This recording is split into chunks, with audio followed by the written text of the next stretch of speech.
இந்த மண்ணில விளைஞ்ச கதை இது, ஈர நெஞ்சில நனைஞ்ச கதை இது.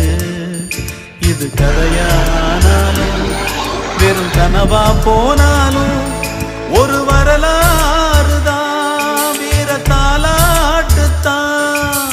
கதை போல தோடும் இது கதையும் இல்லை, இத கலங்காமல் கே